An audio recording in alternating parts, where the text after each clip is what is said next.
Hey there, parents. My name is Steven Cyphers, and I have the privilege of serving as the student pastor here at Hyde Park Baptist Church. I'm coming to you in video form because our biggest event of the year is happening in just a few weeks. And we're changing some stuff up that I want to make sure you're aware of. Traditionally, in a Disciple Now type event, the draw for students has been to stay in host homes with their friends at a home, right? And so over the past few years, that kind of dynamic has begun to change. And so students have become less interested in staying in host homes, which is really a stranger to most of these kids. Yes, these are people I've met with, vouched for, and have had background checks on and gone through child protection training with our church. But at the end of the day, they're still strangers to the students. Well, I am all about removing obstacles to reach more students with the gospel.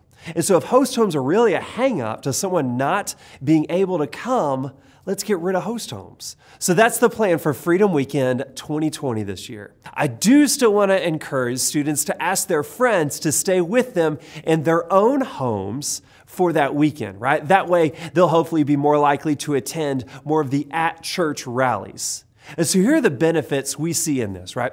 Students won't be intimidated by large groups of people they don't know in homes. Host homes aren't expected to cook large meals for dozens of teenagers.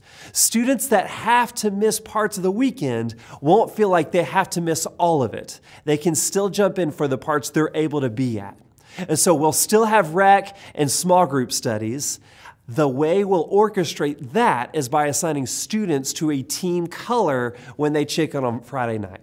Colors will be based on age, and so each team will have a guy and a girl leader sitting with their group, leading studies, having a great time, and getting to know your students. On Saturday afternoon, we're having our second annual Freedom Games. I don't want to spoil the surprise as to what that entails this year, but students will be staying in their groups, but will need to leave the campus. And so we're enlisting adult drivers to not only help with the Freedom Games, but also whatever free time activity those groups choose to participate in, as well as a location for wherever the group decides to go for their third small group study.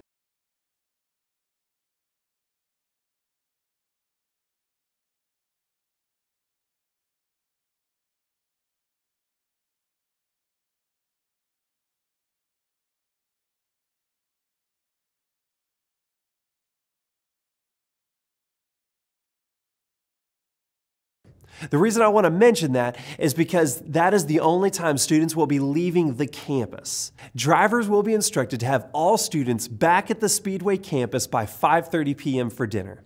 I'm excited about the possibilities this new plan has for reaching more students. Since church has become less of a social norm than it has been in decades past, we're trying to develop our own methods to reach more people. And so we hope your students will be able to join us for Freedom Weekend 2020. In fact, if you're a parent and you're interested in helping in some way, please let me know. I really could use your help. Maybe that means you have an hour to help serve pizza on Friday night, or you'd like to dedicate 4 hours to driving students around as they have a blast on Saturday afternoon, or maybe you'd like to help check in students as they arrive on Friday. If you have a free hour at any point in the weekend, let me know, and I have a place you can help. Thank you guys so much in your support of this student ministry.